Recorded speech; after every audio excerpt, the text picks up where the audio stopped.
Petrol బంకుల్లో కొంతమంది కస్టమర్లను మోసం చేయడం అనేది ఇటీవల కాలంలో బాగా పెరిగిపోయింది. పెట్రోల్ సర్వ్ చేసే డెన్సిటీ మీటర్ పెట్రోల్ నాణ్యత, స్వచ్ఛతను చూపిస్తుంది. అయితే డెన్సిటీ రీడింగ్ మీద ఫోకస్ చేయడం వల్ల కల్తీ లేని పెట్రోల్ను పొందినట్లు మీరు నిర్ధారించుకోవచ్చు. అయితే కస్టమర్లు ఎప్పటికప్పుడు ఇటువంటి స్కామ్ల పట్ల అప్రమత్తం అవుతున్నారని కొంతమంది బంక్ సిబ్బంది కూడా కొత్త స్కామ్స్తో ముందుకొస్తున్నారు. తాజాగా మరో స్కామ్ బయటపడింది.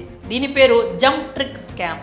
మీరు పెట్రోల్ కొట్టించుకోవడానికి వెళ్ళినప్పుడు సిబ్బంది డెన్సిటీ కరెక్ట్గా ఉందని, మీటర్ కూడా జీరో చేసి పెట్టానని చెప్తారు.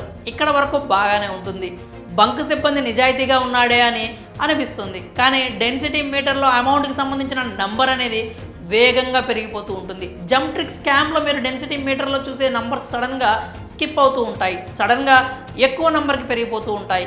ఈ నంబర్ రీడింగ్ అనేది దశల వారీగా పెరగాలి. అలా పెరిగితేనే పెట్రోల్ ఖచ్చితంగా వస్తున్నట్లు లెక్క, లేదంటే మీరు మోసపోయారని అర్థం. పెట్రోల్ పంప్ మిషన్ని ట్యాంపర్ చేశారని అర్థం. రూల్స్ ప్రకారం మీటర్లో అమౌంట్ అనేది 5 రూపాయలు తగ్గాలి లేదా పెరగాలి, అంతేగాని సరాసరి 10 రూపాయల చొప్పున పెరుగుతూ పోతుంటే దాన్ని జంప్ ట్రిక్ స్కామ్ అని అంటారు. దీనివల్ల పెట్రోల్ అనేది తక్కువగా వస్తుంది. నంబర్ వేగంగా స్కిప్ అవ్వడం వల్ల మీరు ఎక్స్పెక్ట్ చేసినంత పెట్రోల్ అయితే రాదు. ఉదాహరణకు మీరు 100 రూపాయల పెట్రోల్ కొట్టమని చెప్తే మీటర్ రీడింగ్లో అమౌంట్ అనేది 10, 15, 20, 25 ఇలా పెరుగుతూ వెళ్ళాలి.